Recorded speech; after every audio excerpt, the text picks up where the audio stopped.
नमस्कार, ये है रेडियो रिंग 89.6 FM और मैं हूँ हेमा। आज मैं उपस्थित हूँ चकिया पीएससी पर और यहाँ हम जानेंगे आज गर्भावस्था के दौरान महिलाओं को क्या क्या सावधानियाँ बरतनी चाहिए, कौन कौन से टीके लगते हैं और इसका जवाब देने के लिए हमारे साथ उपस्थित हैं यहाँ की डॉक्टर। आइए इनसे बातचीत करते हैं और जानते हैं। नमस्कार मैम। नमस्कार, मैं डॉक्टर आंचल गुप्ता। मैं यहाँ यूपीएससी चकिया ढाला पर आयुष एमओ के पद पर कार्यरत हूँ और गर्भवती महिलाओं का आकलन करती हूँ और परिवार नियोजन से संबंधित जानकारी और माध्यम के मैम, सबसे पहले आपसे जानना चाहूँगी कि मैम यदि किसी महिला को पता चलता है कि गर्भावस्था है, गर्भवती है, तो सबसे पहले उसे क्या करना चाहिए?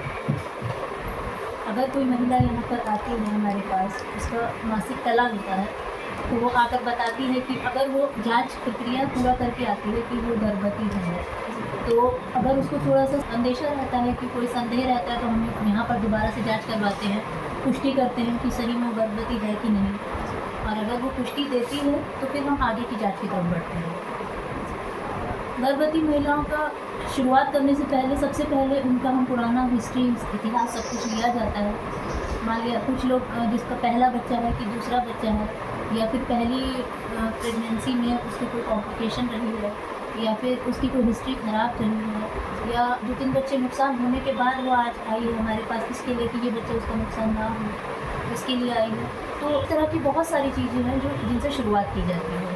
तो जिस तरह का मरीज़ होता है उसी के हिसाब से हम शुरुआत करते हैं और यहाँ सारी जाँचें भी उपलब्ध हैं गर्भवती महिला से संबंधित, जैसे कि खून जाँच करना, शुगर की जाँच, HIV जाँच, उसका ब्लड ग्रुप, ये सब जाँचें और भी जाँचें उपलब्ध हैं। और अल्ट्रासाउंड भी यहाँ पर हर महीने की 9 तारीख को गर्भवती महिलाओं का निःशुल्क किया जाता है। उसके लिए आशा बहु द्वारा रजिस्ट्रेशन किया जाता है।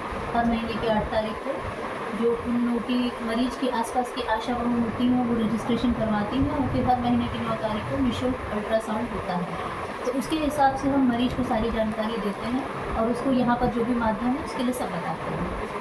मैम, हम आपसे जानना चाहेंगे कि नियमित टीकाकरण जो होता है ये क्या होता है और इसका उद्देश्य क्या है, ये जरूरी क्यों है? लेकिन नियमित टीकाकरण में क्या है कि जैसे गर्भवती महिलाओं का टीकाकरण तो 2 होता है, उनको TD फर्स्ट, TD सेकंड लगाया जाता है, जो तीसरे महीने और चौथे महीने में हम लोग लगवाते हैं। और जिसका पहला बच्चा 2.5 साल से कम उम्र का होता है उसको TD बूस्टर 1 डोज लगाई जाती है। और जो बच्चों का टीकाकरण है वो बच्चों के टीकाकरण देखिए बहुत ज़रूरी है और बच्चों का टीकाकरण जन्म से शुरुआत हो जाती है। और बच्चों के टीकाकरण के लिए हमारे साथ स्टाफ नर्स हैं शोभा, आप उनसे चकिया पीएससी पर उपस्थित हैं यहाँ के स्टाफ नर्स। चलिए जानते हैं इनसे कि शिशु को शिशु अवस्था में कौन कौन से टीके लगते हैं और ये टीके क्यों ज़रूरी हैं। नमस्कार मैम। नमस्कार, मैं कुमारी शोभा यूपीएससी चकिया ढाला में स्टाफ नर्स के पद पर कार्यरत हूँ। बच्चों को जन्म से 5 साल तक का टीका लगाया जाता है यहाँ पे, और बच्चों को जन्म से 5 साल तक टीका लगाना बहुत ज़रूरी होता है क्योंकि ये अन्य संक्रामक बीमारियों से बचने के लिए लगाया जाता है, जैसे टीबी के लिए, टिटनेस, डिप्थीरिया, काली खांसी, इस सब के से बचने के लिए लगाया जाता है। और ये सब टीका जैसे संक्रमित बीमारियों जो होता है उसके प्रतिरक्षा से ये मतलब रोकने से मदद करता है। मैम, हम आपसे जानना चाहेंगे कि गर्भावस्था के दौरान गर्भवती महिला का खान पान क्या होना चाहिए? देखिए, गर्भवती महिलाओं का खान पान नॉर्मल महिलाओं से थोड़ा सा अलग होता है। खाने में उनको जितने पोषक तत्व मिल सके जिस खाने से, वो ऐसा खाना खाना चाहिए और आयरन युक्त भोजन ज़्यादा से ज़्यादा करना चाहिए। वैसे उनको आयरन और कैल्शियम की गोलियां पूरे 9 महीने तक खाने के लिए दी जाती हैं। 3 महीने तक फॉलिक एसिड दिया जाता है खाने के लिए, जो यहीं चिकित्सालय में ही उपलब्ध है, ठीक है। लेकिन उनको हम जैसे प्रचुर मात्रा में उनको फल खाने में, दाल में प्रोटीन होता है, सोयाबीन की बड़ी हो गई, और जो नॉनवेज होती हैं महिलाएं उन लोगों के लिए अंडा, मांस, मछली, ये सब खाने की सलाह दी जाती है। बाकी अगर कोई किसी बीमारी से ग्रसित है, जैसे कि किसी को शुगर, डायबिटीज़ है या फिर थायराइड है, तो उसको उस हिसाब से कौन सी खान पान उस हिसाब से बता दिया जाता है कि मतलब उसको किस तरह का खाना खाना है। वैसे हम लोग इसमें यही बताते हैं कि आप जितना हो सके प्रोटीन, आयरन और ये जितने भी विटामिन्स वगैरह जो भरपूर पोषक तत्व होते हैं वो उनको लेने ही लेने हैं। रोज़ दूध पीने के लिए बोला जाता है और जितने भी ये सूखे मेवे होते हैं उसको खाने की सलाह दी जाती है। मैम कुछ महिलाओं को जो है, गर्भवती महिला को व्यायाम के बारे में भी बताया जाता है क्या? जी, व्यायाम देखिए गर्भवती महिलाओं के लिए कोई खतरे वाली बात नहीं है, लेकिन हम इसको 3 महीने तक के लिए मना किया जाता है। शुरुआती जो 3 महीने होते हैं वो सबके लिए थोड़े रिस्की वाले होते हैं, इसलिए हम लोग 3 महीने के लिए व्यायाम मना कर देते हैं। उसके बाद आप चौथे महीने से लेकर 9 महीने तक अगर व्यायाम करना चाहती हैं तो आप अपने चिकित्सक की परामर्श से कर सकती हैं, जो गर्भावस्था में ही किए जाते हैं। बाकी और क्या-क्या सावधानियाँ बरतनी चाहिए? सावधानियाँ वैसे गर्भवती महिलाओं के लिए यही है कि वो ऐसा कोई भारी सामान ना उठाएं जिससे उनको परेशानी हो सके, ज़्यादा झुक के काम ना करें। सीढ़ी वगैरह चढ़ने के लिए ये है कि शुरुआत के महीनों में उतना ना चढ़ें, और जब भी है तो अपने खाने पीने को बहुत एक बैलेंस की तरह लेकर चलें। अब हम उनको सलाह देते हैं कि आप अपना एक लिख कर अपना एक चार्ट तैयार करिए। आप अपने रोज़ का एक चार्ट तैयार करिए, हर 2 घंटे पर आपको क्या खाना है, रोज़ उस चार्ट को फॉलो करिए, तो वो ज़्यादा आसान हो जाता है आपके लिए। और जिसको कोई चीज़ रिएक्शन करती है या किसी को कोई चीज़ नुकसान करती है, उसको उस चीज़ के लिए मना कर दिया जाता है खाने के लिए। बाकी वैसे ऐसा कोई वो नहीं है, मतलब सब कुछ खाया जाता है। मैम जहाँ तक हम बात करें इस बच्चों की, तो ऐसा कहा जाता है कि 6 महीने तक माँ का दूध आवश्यक है, तो ये 6 महीने तक देखिए माँ का दूध बच्चों के लिए एक वरदान है, ठीक है। और बच्चा जब पैदा होता है तो माँ का जो प्रथम दूध होता है, जो गाढ़ा पीला दूध निकलता है, वो कोलेस्ट्रम होता है। उसमें इतने पोषक तत्व पाए जाते हैं कि वो बच्चों की रोग प्रतिरोधक क्षमता को बहुत अच्छे से बढ़ा देता है। तो इसीलिए हम लोग पानी तक मना किया जाता है। 6 महीने तक बच्चों को पानी या अन्य कोई आहार या दूध या बाहर का दूध या पाउडर कुछ भी नहीं दिया जाता है। अगर संभव हो सके तो 6 महीने तक सिर्फ माँ का दूध ही बच्चों को दिया जाता है, और वो इसीलिए ज़रूरी है क्योंकि उसमें जितने बच्चों को पोषक तत्व चाहिए वो सब होते हैं, और बच्चों की रोग प्रतिरोधक क्षमता को भी बढ़ाया जाता है। उससे अच्छे से वो दूध बढ़ाता है बच्चों की रोग प्रतिरोधक क्षमता, और पानी की कमी को भी पूरा करता है।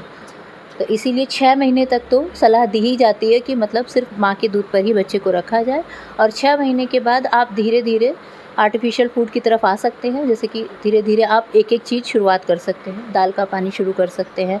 वो बच्चे और माँ की स्थिति के हिसाब से चिकित्सक तय करते हैं।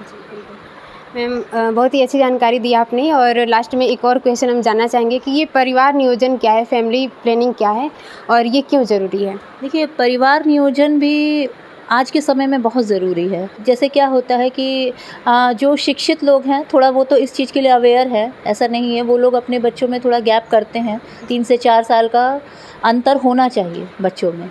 लेकिन जो थोड़ा सा लो लोकेलिटी के लोग हो जाते हैं, या फिर जो इनको इनकी समझ या जानकारी नहीं है, उनको मैं यही निवेदन करूँगी कि वो अपने आसपास की आशा बहुओं से मिलें, ताकि आशा बहुएँ उनको जो खुला हुआ है अर्बन क्षेत्र, जो इस तरह से चिकित्सालय खुले हुए हैं यूपीएससी, जहाँ पर भी उनके नज़दीक पर हो, वो वहाँ जाकर ये जानकारी ज़रूर लें कि परिवार नियोजन के लिए हमें क्या माध्यम अपनाने चाहिए। यहाँ पर बहुत सारे माध्यम उपलब्ध हैं, जैसे कि गोलियाँ खाने के लिए आती हैं यहाँ पर, मालायन है, छाया है, निरोध भी दिया जाता है, और इंजेक्शन आता है 3 महीने पर। हर 3 महीने पर एक इंजेक्शन लगता है, अंतरा इंजेक्शन, जिससे आप बच्चों में अंतर कर सकते हैं, और कॉपर टी की सुविधा भी उपलब्ध है। तो यहाँ पर बहुत सारे माध्यम हैं। हम यहाँ पर जो बच्चे होते हैं उनको माँ बाप को यहाँ पर बुलाते हैं, या जो बच्चे टीका लगवाने के लिए भी आते हैं, माँ बाप दोनों लोग लेकर आते हैं, तो उसी समय हम माँ बाप को दोनों को बैठाकर पूछते हैं कि आप परिवार नियोजन के लिए क्या माध्यम अपना रहे हैं, और अपना रहे हैं कि नहीं अपना रहे हैं। और उनको इसके लिए अवेयर किया जाता है कि देखिए, अगर आप कोई माध्यम अपनाएंगे तो आपके जो इस बच्चे के लिए भी अच्छा होगा और आपके दूसरे बच्चे के लिए भी अच्छा होगा। उसको शिक्षा, पोषक तत्व सब कुछ मिलेगा। लेकिन अगर आप इसमें अंतर नहीं रख पाएंगे तो ना आप एक बच्चे और दूसरे बच्चे दोनों की परवरिश ठीक से नहीं कर पाएंगे। इसीलिए ये ज़रूरी है, और माध्यम यहाँ पर सब उपलब्ध हैं और बताया भी जाता है। मैम रेडियो रंग के माध्यम से आप श्रोताओं को क्या संदेश देना चाहेंगी टीकाकरण पर, और शिशु के पोषण पर, माँ के पोषण पर, इस सब को लेकर? रेडियो रंग के माध्यम से मैं अपनी जनता को बस सिर्फ इतना ही बोलना चाहूँगी कि हर चीज़ के लिए आप एकदम जागरूक रहें, और आपको कोई बीमारी है या आप गर्भवती हैं या आपके घर में छोटा बच्चा है या उसका टीकाकरण करवाना है या आपको परिवार नियोजन चाहिए, जो भी है, किसी भी चीज़ के लिए आप अपने आसपास के क्षेत्र के चिकित्सालय पर जाइए, चाहे वो यूपीएससी हो, पीएससी हो या कोई छोटा अस्पताल हो, जो भी है।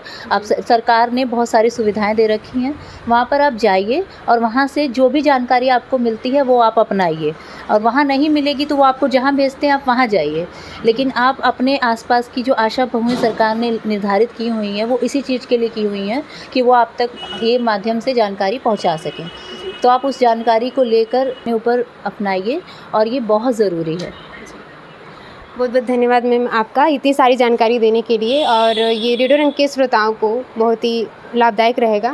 बहुत बहुत धन्यवाद आपका। लास्ट में एक और क्वेश्चन मैं करना चाहूँगी कि ये मातृ वंदना योजना जो है ये क्या है?